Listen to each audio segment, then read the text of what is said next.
Nous sommes en janvier 2025 et aujourd'hui, j'ai décidé de vous parler d'un personnage historique qui a défrayé la chronique, notamment au niveau des pratiques occultes. On va parler d'Alan Kardec, donc le fondateur du mouvement spirit.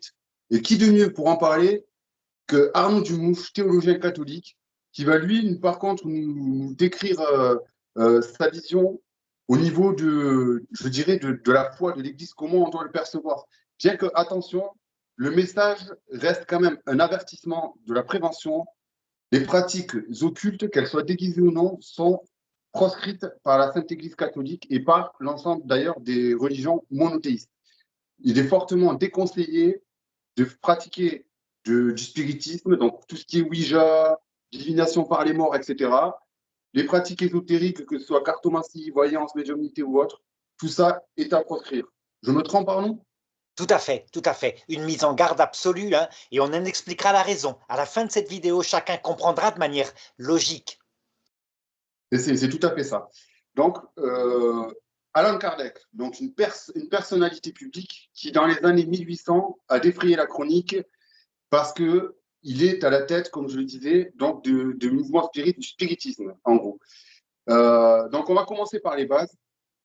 Pour ceux qui ne sont pas familiers avec Alan Kardec, est-ce que tu peux nous expliquer qui il était et quelle était sa mission en tant que fondateur du spiritisme? Alors au début, d'abord il naît à Lyon, hein, 1804, Hippolyte Rivail, c'est son vrai nom. Alan Kardec, c'est un nom qui lui a été attribué lors d'une séance de spiritisme, c'est-à-dire en fait de nécromancie. C'est la même chose, hein, nécromancie, spiritisme. Sauf que lui, donc vers l'âge de 50 ans, à une époque, donc 1854, où on pratique énormément le contact avec les morts. Ça veut dire que c'est la période où les idéologies athées se répandent un peu en France, la foi baisse, et donc des gens cherchent à avoir des réponses sur l'au-delà en pratiquant cette technique. Technique qui est d'abord née aux États-Unis, semble-t-il, peut-être par un petit jeu qu'avaient fait des enfants, hein, comme quoi des esprits leur répondaient en frappant dans des murs. Elles posaient une question, deux coups voulaient dire oui, un coup voulait dire non. Enfin bref, la mode se répand comme cela. Comment? Les Star Fox. Oui, Les Star Fox. il y avait en particulier elle, puis il y avait d'autres choses, hein. Et donc lui, au départ, hein, c'est un enseignant, il a de la pédagogie, ça c'est vrai, puis un banquier à un moment donné, en 1839, et donc il commence sa première séance de spiritisme en 1865, et voilà ce qu'il raconte. J'avais rencontré un certain monsieur Forstier, magnétiseur, qui m'a conduit chez madame de Pleine Maison, qui était médium, et qui habitait rue de la Grange Batelière à Paris, à 2 pas de l'Opéra. Et là, j'ai assisté à ma première séance de spiritisme et je suis entré en communication avec un esprit qui a dit s'appeler Zéphyr et qui m'a donné pour mission d'être le porte-parole des morts. Et ça a été pour moi une grande révélation. Pour la première fois, je suis témoin de quelque chose, mais je ne me suis pas laissé circonvenir, hein. J'ai cherché à savoir d'où venait le phénomène. Voilà. Et donc, d'où vient le phénomène? Je pense que la plupart des gens le sauront. Alors là, il fait une recherche. Tu vois qu'il a quand même une formation plus ou moins scientifique. Donc, il étudie, il observe, il prend des notes, il va à de nombreuses séances de spiritisme. Il va se poser plein de questions. On dirait, c'est vrai, attention, hein, euh, je dirais, tout n'est pas mauvais chez Alan Kardec, hein, loin de là. Sa méthode pour chercher la cause, évidemment, elle se fait par sa propre raison. Et donc, il se demande, est-ce que ça pourrait être des escrocs? Il cherche partout s'il y a un trucage. C'est une idée qu'on se poserait, hein. On se poserait la cause naturelle. Il se demande ensuite si ça pourrait pas être, à l'époque, c'était ce qu'on appelait le magnétisme animal. Ça veut dire qu'il y avait toute une théorie qui disait que les animaux et les hommes, leur cerveau produisait du magnétisme. Et donc, ça pourrait, pensait-il, être l'explication du phénomène. En fait, il faut que tu saches, hein, que le phénomène, le spiritisme, celle qui le pratique, c'est avec des tables tournantes, c'est-à-dire des guéridons. Les gens ont les mains posées sur un guéridon qui a 3 pieds et la table bouge d'un côté ou de l'autre. C'est très très compliqué comme message. Après, ça va s'améliorer. Il va, il va inventer une méthode de langage avec la plaque de Ouija. Tu sais, c'est une plaque où il y a l'alphabet et un espèce de curseur qui se déplace de lettre en lettre. La main est posée sur le curseur des gens qui sont là en commun, hein, et puis ça forme des mots. Et comme ça, il y a communication. Donc il se demande, est-ce que ça pourrait pas être un effet commun? Bref, il cherche les causes naturelles. Et à force de chercher, donc avec une méthode que pourrait utiliser actuellement un exorcisme catholique, hein, il finit par dire, il y a certains effets de cette nécromancie qui ne peuvent pas s'expliquer par un phénomène naturel, parce que on voit parfois des personnes qui se mettent à parler une langue étrangère dans la séance qu'elles n'ont jamais apprise, d'autres qui annoncent des choses qui sont dans la tête de quelqu'un qui est dans la séance. Et la personne qui est dans la séance répond « mais oui, c'est à ça que je pensais ». Ou alors des tas de phénomènes exacts comme des prévisions concernant l'avenir. Et là, il dit, ça ne peut donc pas être qu'une cause naturelle. Il y a forcément, il en arrive à la conclusion, tu vois, avec sa méthode de déduction, etc., d'induction, il en arrive à l'idée que ça ne peut venir que des morts, c'est-à-dire de personnes qui sont allées dans l'autre monde et manifestement qui survivent.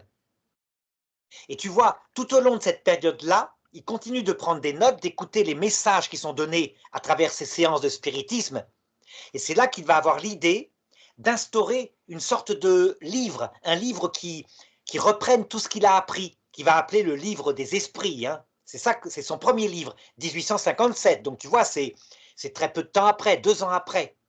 Et il le signe Allan Kardec, et c'est là qu'il va mettre en place la doctrine spirit. La doctrine spirit, c'est quoi? C'est tout simplement l'enseignement que donnent les esprits des morts depuis l'autre monde et qu'il prétend être la vérité. Voilà. Et c'est de ça dont on va parler après. Exactement.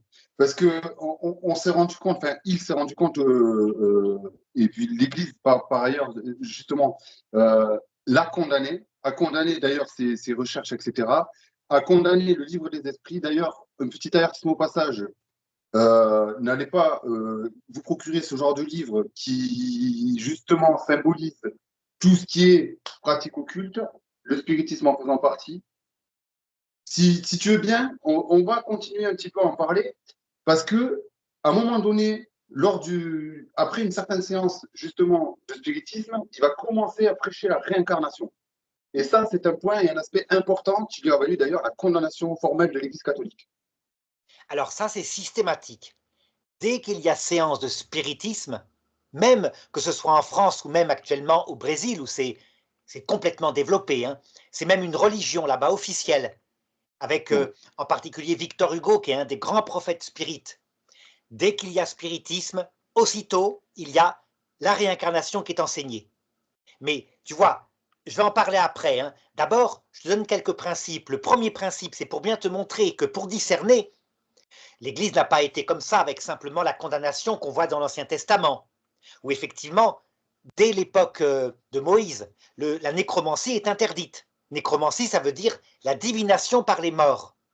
Tu te rappelles peut-être, hein, pour te montrer que c'est un phénomène très ancien, que le roi Saül, donc le prédécesseur du roi David, avait fait une séance de spiritisme, enfin de nécromancie à un moment donné, parce que Dieu ne lui répondait plus. Il cherchait à avoir des explications de Dieu pour savoir s'il devait partir combattre. Le prophète Samuel, qui l'avait oint roi, ne répondait plus, il était mort. Et donc, à un moment donné, désespéré, ne sachant plus que faire, il avait été convoqué une sorcière du côté d'Endor, donc en Israël, alors que c'était interdit. La sorcière, donc, eh bien, avait dit, ben, d'accord, puisque vous me payez, mais je prends des risques. Et dès que la séance avait commencé, elle avait crié, mais tu m'as menti, tu es le roi Saül, tu vas me tuer. Et lui avait protesté en disant, non, non, non, non, ne t'inquiète pas, ne t'inquiète pas. Fais monter un esprit, qui veux-tu que je t'appelle? Et il répond, appelle-moi le prophète Samuel. Alors elle raconte qu'elle voit un esprit qui monte de la terre. Et là, à ce moment-là, avec la description, eh bien, Saül se prosterne devant l'esprit en question qui intervient, et effectivement, il semblerait que c'était Samuel, le prophète, qui était mort depuis quelque temps. Et Samuel va lui parler et lui dire une vérité, mais qui va être très dure, hein, va lui dire que demain, dès demain, lui et son propre fils Jonathan allaient mourir et qu'il le rejoindrait dans l'autre monde.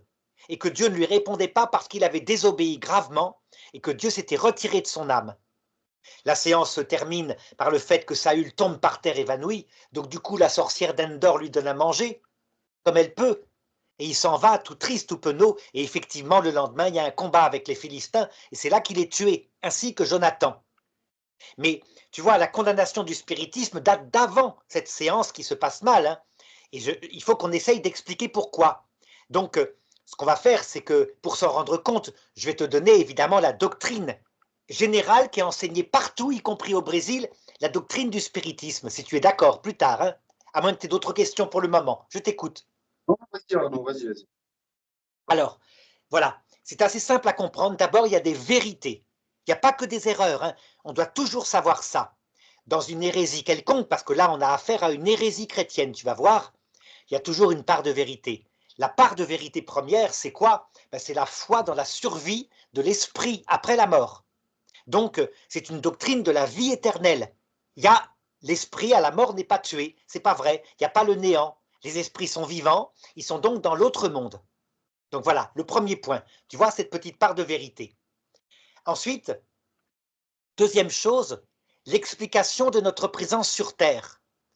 Pour les esprits, quasiment unanimement, d'après la doctrine qu'élabore Allan Kardec, nous sommes sur Terre pour nous purifier. C'est un lieu qui est bien fait parce que c'est là où on peut le plus progresser, étant donné qu'on est livré à nous-mêmes, on fait des expériences sur nos propres échecs et donc on peut véritablement purifier notre âme.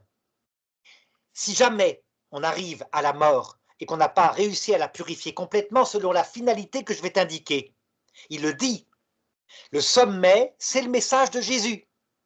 Donc tu vois, quand je te dis que c'est chrétien, c'est chrétien. Et il est dit, il emploie même une phrase qu'il utilise toujours, si je n'ai pas la charité, je ne suis rien. La charité, pour lui, est le centre, l'alpha et l'oméga de tout ce qu'il faut acquérir sur la terre. Sauf que regarde, tu vois, sous le mot charité, nous on entend une vertu théologale qui fait qu'on prie Dieu, qu'on se tourne vers lui, qu'il est notre ami, qu'on lui parle cœur à cœur. Pour lui, c'est pas du tout ça. C'est la bienfaisance, le fait de s'occuper de son prochain, de faire des œuvres, des choses comme cela. Tu vois, donc c'est en fait la, comment on pourrait dire ça? Oui, la bienfaisance, quelque chose comme ça, de très horizontal.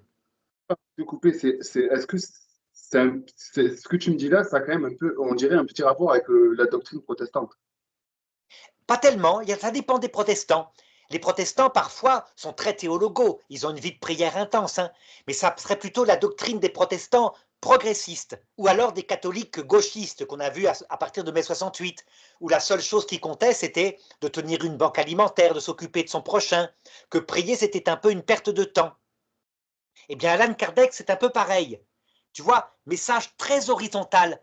Toute la vie mystique disparaît. D'ailleurs, tu vas voir. Parce que maintenant, il faut que je te parle de Dieu chez Allan Kardec. Parce qu'évidemment, il y a Dieu. C'est une religion hein, qu'il va inventer. Bien sûr, il croyait. Tout à fait. Dieu, d'abord, premièrement, c'est un Dieu unique, transcendant, éternel, qui a créé l'homme. Mais ce n'est pas la Trinité. La Trinité, c'est une erreur d'interprétation. Pour lui, le Père, le Fils et le Saint-Esprit, le Père, c'est Dieu en tant qu'il est tout-puissant, qu'il a créé le monde. Le Fils, c'est en tant qu'il nous enseigne. Et le Saint-Esprit, ben, c'est parce qu'il nous aime. Donc, il y a la Trinité. Jésus-Christ n'est pas Dieu, mais c'est une créature de Dieu qui a été envoyée sur Terre afin de nous donner l'explication de notre vie sur Terre. Tu vois? Donc, quand je te disais que c'était un message chrétien, tu as compris. Tout de suite, l'hérésie apparaît. Jésus-Christ n'est pas Dieu, c'est très important. Donc Dieu ne s'est pas fait homme. Et Jésus-Christ, par contre, comme prophète, a été mis à mort sur la croix, etc. C'est C'est hérétique, de... oui, mais c'est blasphématoire aussi. Comment? C'est hérétique à 100%, mais c'est aussi blasphématoire. Blasphématoire, je ne pense pas qu'il le pensait comme tel. Disons que tout ce qui est surnaturel, tu vois, ce qui fait le message chrétien, c'est quoi? Dieu a une vie intérieure qui nous a révélée, et Dieu s'est fait homme. Le Verbe de Dieu, la deuxième personne de la Trinité, s'est fait homme pour nous enseigner ce qu'on fait sur terre, et est mort sur la croix. Je veux te dire par là, c'est que nous, chrétiens, on sait que Dieu s'est fait homme, mais il a une part d'humanité et une part de divinité. Oui, À partir du moment où tu réfutes la divinité du Christ, tu es hérétique et tu es blasphématoire. C'est un propos blasphématoire aussi. pas Parce que c'est forcément quelque chose que blasphématoire. Blasphématoire, c'est l'insulte contre Dieu. Par contre, tu es hérétique. Hérétique, c'est l'erreur. Erreur gravissime, évidemment. Hein. C'est la fameuse théologie des Ariens ou des musulmans. Ça veut dire que s'il n'y a pas de vie dans le cœur de Dieu qu'on connaît, si Jésus-Christ qui est mort sur la croix est juste un prophète, un grand prophète, mais quand même un prophète, alors tu n'as pas de vie surnaturelle. Tu ne peux pas vivre avec Dieu dans le cœur à cœur de la prière. Du coup, la charité, vertu théologale qui fait qu'on crée une amitié avec Dieu parce que on sait qu'il est amour, n'existe pas. Tu vois? tout est réduit à de l'horizontal chez les spirites. Mais, Et c'est pour ça que tout à l'heure, on cherchera la cause. Qui sont ces esprits qui parlent par Allan Kardec, hein?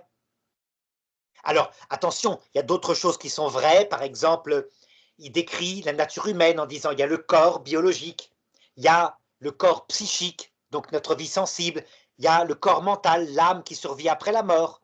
Il dit que les morts emportent avec eux leur âme spirituelle, donc l'intelligence, la volonté, et aussi le corps psychique, donc ils voient, ils entendent, donc il n'y a pas de problème là-dessus, bien que ce ne soit pas thomiste, mais ça l'Église laisse libre. Les thomistes disent que même avant la résurrection, la vie sensible disparaît, mais peu importe à ce niveau-là. C'est plutôt en quoi consiste la vie éternelle pour Allan Kardec.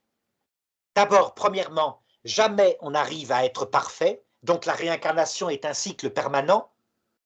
Et deuxièmement, dans l'autre monde, avant de se réincarner pour continuer son perfectionnement, eh bien, on vit un peu comme sur Terre.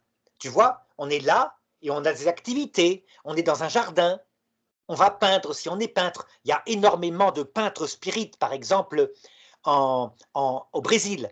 C'est-à-dire des gens qui contactent comme Van Gogh, etc., et qui se mettent à peindre en écriture automatique, de manière extraordinaire, au point qu'on a l'impression que c'est effectivement une œuvre de Van Gogh. Donc tu vois, de l'autre côté, c'est un peu la vie sur Terre, sauf que tu n'as pas besoin de manger. Tu es heureux, et puis à un moment donné, tu décides de te réincarner pour continuer ton évolution spirituelle. Voilà la doctrine spirit. ça va loin quand même. Tout à fait, hein. Donc c'est cohérent, tout tient, mais évidemment, tu constates que c'est la pire des hérésies qu'on puisse imaginer. Elle vient détruire, mais bien plus que ne le fait l'islam. L'islam au moins croit qu'on aura la vision de Dieu. Le spiritisme vient détruire tout ce qui est surnaturel pour réduire tout à une sorte de vie horizontale terrestre perpétuelle. Et tu vois le gros défaut, hein, énorme, évidemment, qui va sauter aux yeux des théologiens chrétiens au XIXe siècle, c'est que, imagine-toi, dans la vie éternelle de l'autre côté, comme ça, à t'occuper dans un jardin merveilleux avec des animaux, tout ce que tu veux, sans la vision de Dieu. Imagine cette vie-là. Qu'est-ce que tu penses, Kevin? Est-ce que c'est possible de vivre éternellement comme ça, sans Non, non, détester la vie, on a, s'ennuyer? on a été créé que nos cœurs sont censés avoir la présence de Dieu. On est censé, enfin, et puis même partir d'ici le cœur vide, ça veut déjà tout dire en fait. Tout à fait. Mais pas que la présence de Dieu, la vision de Dieu. Si c'était que la présence de Dieu, là aussi on mourrait, on n'est pas fait pour ça. On est fait pour voir Dieu, son essence, c'est-à-dire, c'est pas une vision avec les yeux de chair, hein, c'est une vision de l'intelligence qui fait que, parce qu'il est infini, notre cœur est comblé. Du coup, on peut vivre éternellement, parfaitement heureux, sans jamais s'ennuyer, parce qu'on n'a jamais fait le tour de cette merveille qu'est Dieu. Et du coup, alors oui, le reste peut exister, un jardin, le corps ressuscité, rencontrer les autres, etc. Mais tu vois, toute la dimension horizontale que nous on admet, qui est vraie chez ce que dit Allan Kardec, ne s'explique chez les chrétiens que parce qu'il y a la vision béatifique. Le paradis est un vrai lieu physique. On l'admet, nous chrétiens. On admet avec les théologiens franciscains que même les plantes, les animaux seront là-bas, non pas au paradis, mais pour décorer un monde magnifique, grandiose, qu'on passera notre éternité à venir aider des gens qui ne sont pas encore là au paradis. Mais on voit Dieu, sinon c'est l'horreur. Tu vois, il faut bien comprendre, hein. Imagine que tu sois condamné maintenant, Kevin, à vivre éternellement sur Terre. Tu n'as plus besoin de manger même, donc tu n'as plus besoin de travailler, tu peux regarder la télé toute la journée, faire des jeux vidéo. Au bout de combien de temps tu as envie de te suicider? Et, ben moi après, j'ai une autre vision de tout ça, donc ça serait immédiatement. Ça Mais serait oui, immédiatement. parce que mais au bout de 1000 ans, tu t'ennuies comme un rat, tu as vu tous les films, tu n'as plus rien Ben qui oui, t'intéresse, tu te puis même, désespères. puis Tu même cette vois, sensation d'avoir le cœur vide, je pense que même 1000 ans, je ne tiendrai pas en fait. non, non, non, on ne tiendrait pas. Alors moi, je tiendrais peut-être 1000 ans parce que je trouverais des activités, mais pas plus, hein, pas plus.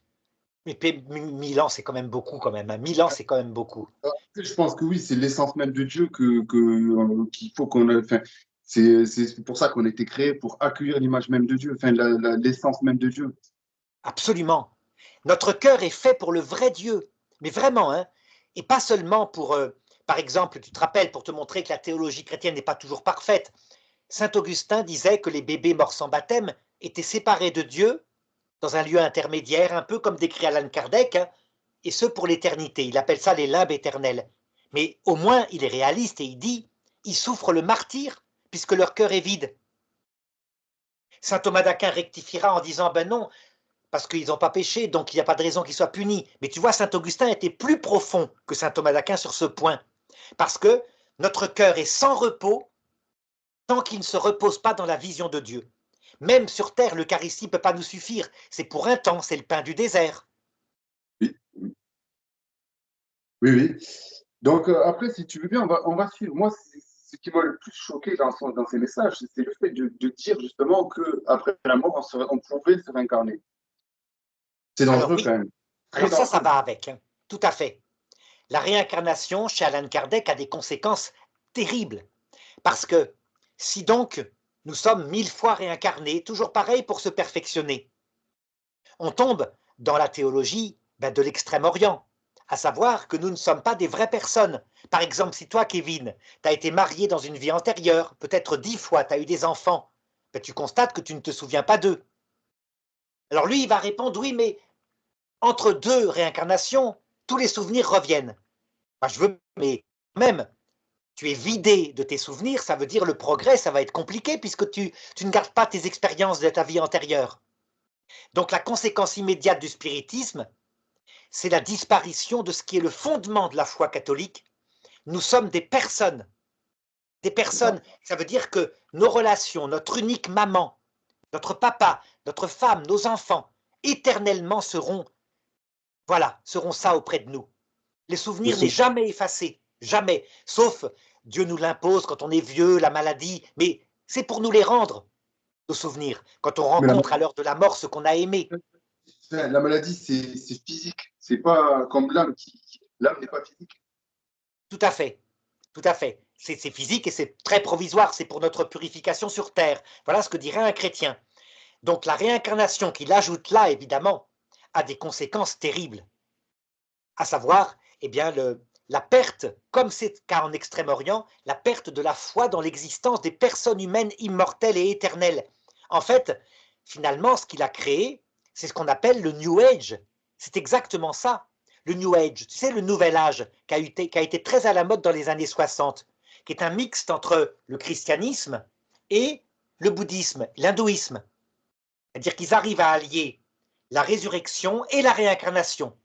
Le fait qu'on ait des personnes et qu'en même temps on se réincarne. C'est exactement la même pensée. C'est pour ça qu'il nous faut, nous, maintenant, comme chrétiens, chercher la cause. Lui, il disait, ceux qui m'ont expliqué tout ça et qui m'ont fait écrire mes livres sont les morts, qui racontent ce qui se passe de l'autre côté.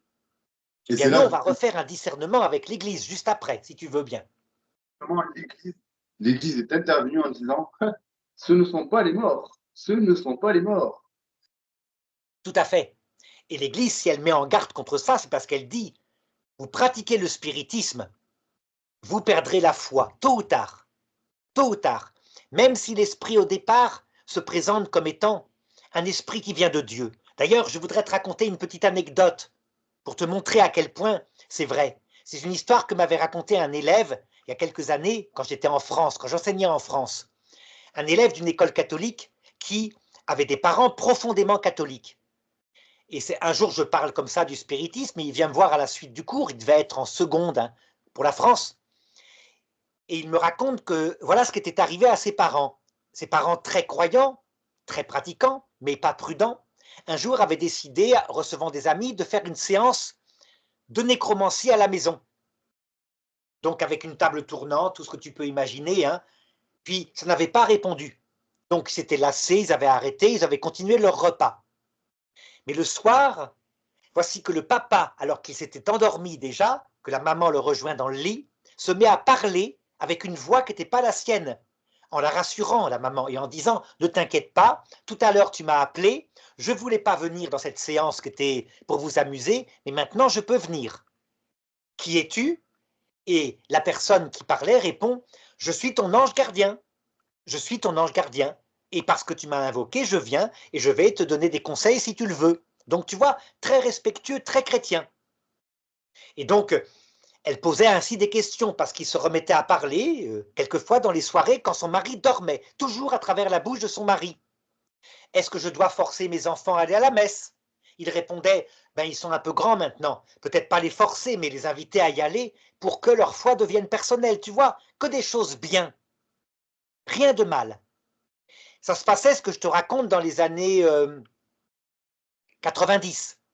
Donc c'était la grande période du sida. Tu te rappelles peut-être, non, tu n'étais pas né, hein, mais à cette période-là, c'était obsessionnel. On accusait le pape Jean-Paul II d'interdire le préservatif, ce qui n'était pas vrai. Hein. Il disait simplement, ce qui va vous protéger du sida, c'est d'abord la fidélité.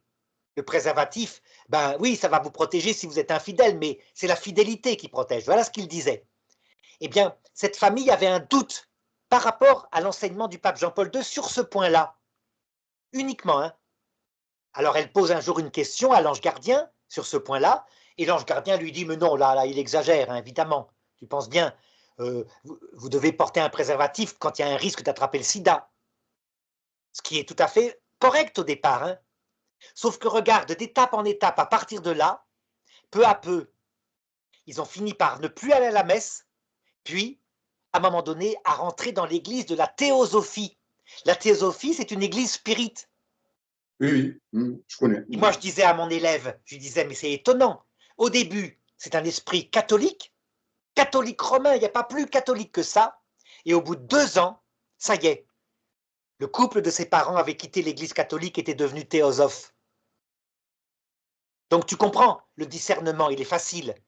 Oui. Un esprit intelligent, menteur, un esprit qui se présente selon tes désirs, qui ne va pas dire à cette femme, je suis Lucifer et je viens te donner l'argent, la gloire et le sexe. Pas du tout, hein. Là, elle aurait fui immédiatement, elle aurait invoqué Sainte Thérèse. Non, non, qui se présente comme l'ange gardien. On devine, manifestement, et c'est ce que l'Église dit de plus en plus, hein, la plupart du temps, dans le spiritisme, peut-être pas tout le temps, la preuve, dans l'histoire du roi Saül, mais la plupart du temps, les esprits qui répondent sont des démons au sens propre, c'est-à-dire des anges révoltés, révoltés contre Dieu, et donc des esprits très intelligents qui vont se présenter selon ce que tu es, et comme toi, tu es par rapport à eux comme un enfant par rapport à un adulte, ils te piégeront. Ah oui, c'est sûr. Et parce qu'ils adaptent en fait. Et c'est fou, hein, parce que tu sais, récemment d'ailleurs, là sur la chaîne, j'ai fait un nouveau concept d'émission, c'est que je raconte mes propres expériences quand moi j'ai aidé des gens justement qui ont fait ce genre de pratique. C'est pour ça que j'insiste sur le fait de ne pas pratiquer ce genre de truc. Parce que la plupart des cas que j'ai dû aider, c'est justement parce qu'il y a eu des portes ouvertes. Les portes, elles ne s'ouvrent pas tout seules. On est bien d'accord là-dessus. Tout à fait. Elles peuvent parfois s'ouvrir toutes seules, hein, quand une personne cherche Dieu, ou Ils alors envoient des... quand quelqu'un Oui, bien sûr. est ensorcelé, c'est-à-dire que quelqu'un lui envoie un sort. Elle n'a pas Oui, cherché, hein. Ça peut arriver, mais la plupart du temps, c'est vrai, c'est ce que tu dis, c'est parce qu'on a été imprudent. exactement. Même si c'est dans une démarche de noblesse, parce que ma tata est morte et que je veux savoir si elle est sauvée, il faut, si bien que dans la Bible, on nous dit de ne pas le faire, que l'Église nous dit de ne pas le faire, c'est pas pour nous emmerder qu'elle nous dit de ne pas le faire. C'est bien que le danger est réel. Et d'ailleurs, j'aimerais rebondir là-dessus, parce que tu parlais tout à l'heure de la plupart du temps, c'est les démons qui viennent là. Mais avant de faire ce genre de pratique, il y a une question à se poser. Qui a intérêt à venir? Qui a intérêt à se faire passer pour l'ange gardien? Qui a intérêt à se faire passer pour la mamie récemment décédée? Là est la question et la logique. Tout à fait. L'explication théologique ne peut venir que du christianisme. Dieu nous met sur terre et c'est un purgatoire, effectivement. Donc Allan Kardec n'a pas tout faux. Mais la technique de Dieu consiste à se cacher, sauf exception. Le ciel peut prendre l'initiative de nous apparaître, hein. Ça c'est autre chose. C'est ce qui est arrivé justement au prophète Samuel. Dieu s'est mis à lui parler extérieurement. Ou à Et Lourdes, quand par en contre mariage. on provoque par le spiritisme la venue de quelqu'un de l'autre monde, les gens du ciel n'ont pas envie de venir en général. Ils peuvent venir parfois, mais en général non. Par contre, comme tu dis, celui qui a intérêt à venir, à montrer sa puissance pour qu'on l'écoute et peu à peu éloigner notre âme de ce qu'est la clé de l'évangile, à savoir, nous connaissons le cœur de Dieu, sa Trinité. Nous pouvons vivre du cœur de Dieu dans la prière contemplative, la charité. Il y a une vie après la mort qui consiste à voir Dieu face à face. Les vertus à acquérir sur terre sont la charité, mais pas au sens de bienfaisance seulement, même si la bienfaisance est importante, au sens de l'amour de Dieu et l'amour du prochain, et puis l'humilité. Tu vois, le message d'Alain Kardec ressemble à l'Évangile, mais est très différent de l'Évangile. Et d'ailleurs, alors, il y en a certains qui diront c'est grâce, mais c'est pas grâce, c'est à cause de lui que certains mouvements encore plus profondément spirites sont nés d'ailleurs. Tout à fait. Parce qu'il est le premier à avoir établi la doctrine, mais très vite, il a été critiqué par des gens qui ont dit « mais c'est un peu enfantin, c'est trop évangélique son truc ». Et ils ont élaboré une analyse beaucoup plus performante, avec des degrés dans l'âme humaine, des choses comme cela, hein, qui d'ailleurs intégraient plein de choses venant des religions anciennes. Tu vois, Oui, donc la oui, théosophie par exemple. oui. Par contre, regarde, je vais te montrer comme quoi Allan Kardec avait des explications intelligentes parfois. Il a bien été confronté parfois à des séances de spiritisme qu'on tournait mal. Tu sais, où le verre se met à bouger dans tous les sens, se casse contre le sol, ou je sais pas quoi, où la table se met à bondir. Ben, il dit, il n'y a pas de démon en fait. Voilà la réponse que donnent les esprits. Il n'y a pas de démon, mais ça peut être des âmes du bas astral, ça veut dire qu'ils sont pas très futés et qui Oui. donc font peur, s'amusent à faire peur. Pour lui, le démon n'existe pas. D'ailleurs, c'est intéressant de voir ça. Il nie l'existence d'anges révoltés, de même que l'enfer éternel n'existe pas. C'est logique, puisque si par exemple tu es très méchant comme Hitler, ben, tu vas être condamné à te réincarner par exemple dans un chien qui va se faire écraser par une voiture. Oui, oui. Forcément, puisque tu vas porter ton karma. Tu vois, ça c'est pris de l'hindouisme. Ouais. L'enfer n'existe pas, l'enfer éternel avec le choix définitif et libre d'une âme n'existe pas, les démons n'existent pas. Moi, ce que j'aimerais et ce sera la chute de cette émission, ce que j'aimerais bien, c'est que tu nous parles, parce que tu sais que quand il est mort, notamment autour de sa mort, il y a eu beaucoup de spéculations.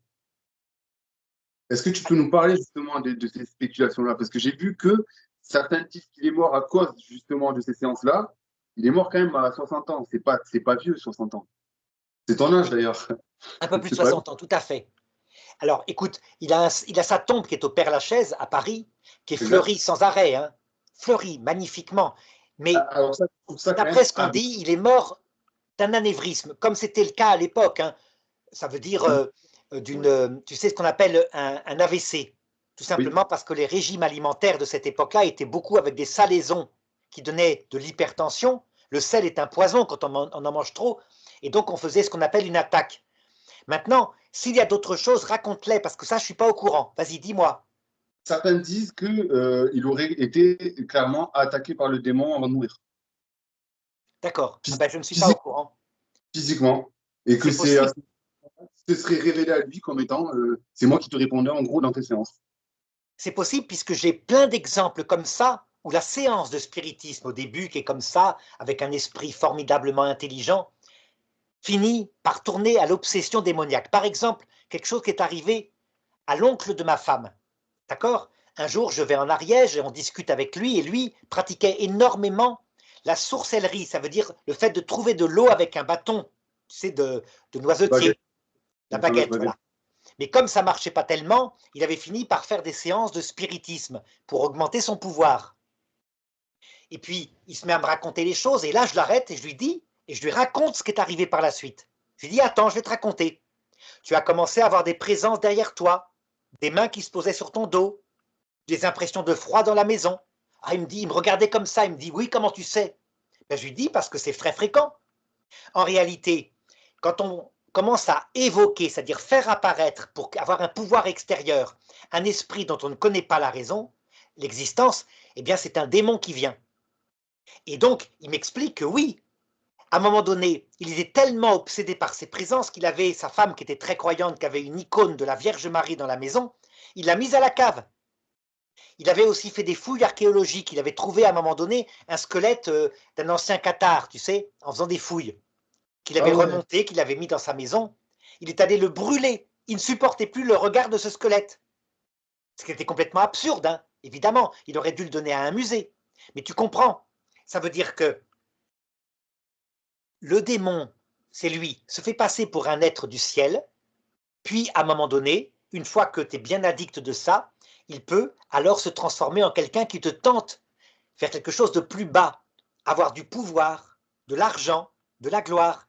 Ou alors, il peut se montrer dangereux, c'est-à-dire commencer à te tenter. Donc pour lui, si tu dis qu'il a commencé à avoir des cauchemars vers la fin de sa vie, des présences négatives, c'est fort possible. Ah, mais c'est même sûr, moi j'y crois à ça, parce que il y a enfin, en lisant les différentes sources pour faire cette vidéo, je me dis, mais le gars, il est quand même, excuse-moi du terme, hein, et que l'audience m'en excuse aussi, mais il a quand même cherché la merde. Est-ce que tu peux raconter plus de détails sur ce que tu as lu sur sa mort? Mais apparemment, il aurait subi des possessions, et dont une qui lui a été fatale, parce que c'est là, effectivement, c'est le démon qui lui aurait causé la rupture d'anévrisme. Voilà. Après, il n'y a pas de détails, il n'y a pas plus de détails que ça. Juste possession, vexation et la mort. Ok.